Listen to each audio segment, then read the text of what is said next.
নমস্কাৰ বন্ধুসকল, মই অসম বৰ্মন ফাৰ্মৰ পৰা কৈ আছোঁ। মোৰ লোকেল হাঁহ আজি আপোনাৰ 54 days হ'ল আৰু বেছি দিন নাই, ধৰক আপোনাৰ আৰু 6-7 দিনৰ ভিতৰত কিছু বিক্ৰী কৰিব পাৰিম। কিছুমান ৱেট আপোনাৰ 1.5 কেজিমান হ'ব, আকৌ কিছুমান অলপ বেছিও হ'ব, এনেকুৱা চাইজত আছে। কেইটামান হাঁহ এনেকুৱা লাগে যেন ক্ৰছ হয় নেকি, এনেকুৱা লাগে। কেইটামান হাঁহ ক্ৰছৰ নিচিনা লাগি আছে। ইয়াত 160টামান প্ৰায় আছে, এক দুটা কম হ'ব পাৰে আৰু। এই ক'লা হাঁহটো, এই ক'লা হাঁহকেইটা মানে অলপ ডাঙৰ বেছি লাগে। এটা হৈ আছে, কেইটামান ডাঙৰ হৈছে আৰু 2 মাহ হ'ব, 2 মাহ পিছত বিক্ৰী কৰিব পাৰিমেই আৰু।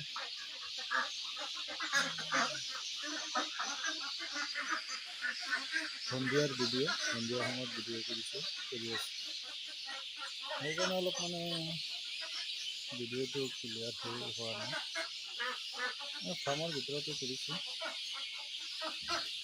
হাঁহ এটা ফটককৈ যে কি হ'ল, ভৰিটো মানে খোজ কাঢ়িব নোৱাৰা হয়, হাঁহটো যে কি হ'ল, সেইখিনি সন্ধিয়া সময়ত উঠাইছে ভালেই, কিন্তু ফটককৈ ৰাতিপুৱা মানে খোজ কাঢ়িব নোৱাৰা হয়।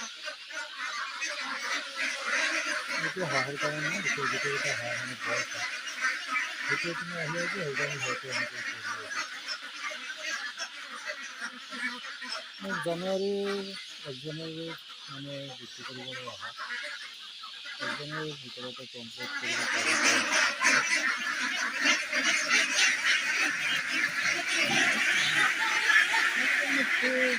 ভয় খায়, কিয় বা ভয় খায়, ইমান ভয় খায় হাঁহকেইটা, খুবেই ভয় খায়। কিবা এটা দেখিলেই মানে সিহঁতে দৌৰি যায়। ৰাতিটো মানে সিহঁতে হাল্লা কৰি আৰু লাইট দি থ'লেও ভাল লাগে, লাইট নিদিলে আৰু মানে কথাই নাই, বেছিয়ে ভাল লাগে।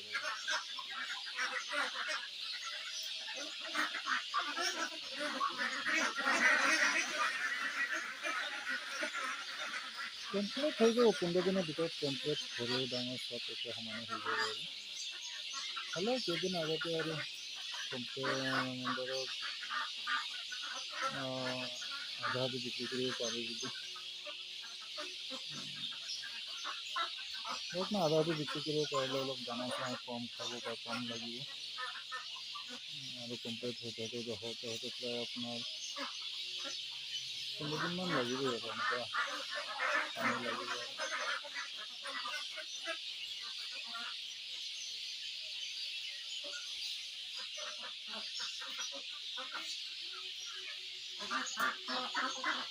হাঁহকেইটা এতিয়া দিনত 3বাৰ খোৱাব, দানাৰ গুড়া, ধান, এই তিনিটাই মিহলি কৰি মিক্স কৰি দিওঁ আৰু ভিজাই দিওঁ সিহঁতক খাবৰ কাৰণে। সিহঁতক ভিটামিন, কেলছিয়ামটো আমাৰ অষ্টবিধ দি আছে, ভিটামিন ভিনাৰেল দিওঁ, প্লাছ আপোনাৰ এচিডৰ পাউডাৰ এটা আছে, সেইটো দিওঁ। মানে প্ৰত্যেক দিনা কিবা না কিবা এটা মেডিচিন দিয়ে আৰু। মানে এতিয়া ঠাণ্ডাটো বেছি না, ফিচাৰীত নামিলে সিহঁতে মানে খুব ঠাণ্ডা হৈ লাগি যায়, আৰু মানে অলপ ঠাণ্ডা বেছি লাগি গ'লে মানে সিহঁতে ভৰিটো অলপ মানে লেঙেৰাই এনেকুৱা ভাৱ হৈ যায়। সেইকাৰণে আমাৰ ফিচাৰীটো বেছি সময় নাৰাখোঁ, ফাৰ্মৰ ভিতৰতে ৰাখোঁ আৰু।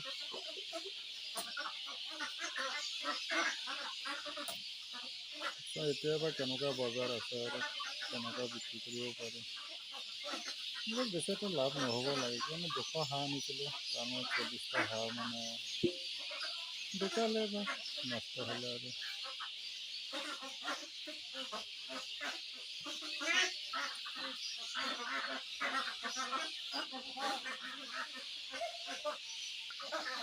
মোৰ হাঁহকেইটা কেনেকুৱা হৈছে আপোনালোকে কমেণ্ট কৰি জনাব। মোৰ চেনেলটো আপোনালোকে ছাবস্ক্ৰাইব কৰিব, কমেণ্ট লাইক কৰিব, শ্বেয়াৰ কৰিব আৰু কেনেকুৱা হৈছে অলপ জনাব। মানে 2 মাহ হোৱা নাই, এতিয়াও 6 দিনমান বাকী আছে আৰু আজি 54 ডেজ হ'ল আৰু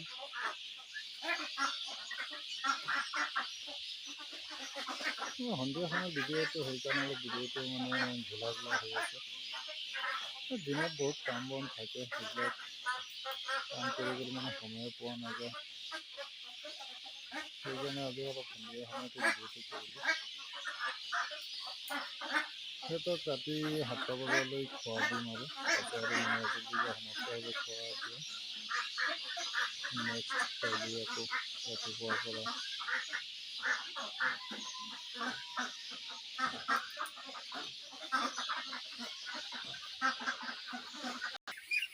এয়া মোৰ হোৱাইট চিকেন হাঁহ, ইয়াত 180টামান আছে হোৱাইট চিকেন হাঁহ। আজি সিহঁতৰ বয়স 27 দিনমান হ'ল। 27 দিনৰ বয়স এনেকুৱা চাইজতে আহিছে আৰু হোৱাইট চিকেন হাঁহকেইটা। সিহঁতক মানে খেৰ দিছোঁ, সিহঁতৰ ৰাতি ঠাণ্ডা লাগে তো সেইকাৰণে খেৰ দি দিলোঁ, ঘৰতে থাকে আৰু ইমানতে ঠাণ্ডা নালাগে। ঠাণ্ডা লগাৰ কাৰণে সিহঁতে কেইটামান আকৌ ডাঙৰে নহয়, এনেকুৱা অৱস্থা হৈ যায়। সেইকাৰণে অলপ খেৰ চেৰ দিলোঁ আৰু ঘৰত থাকিব আৰু ঠাণ্ডাটো কম লাগিব। হোৱাইট চিকেন হাঁহ মোৰ আজিলৈ এইখিনি বন্ধুসকল, নমস্কাৰ, ধন্যবাদ।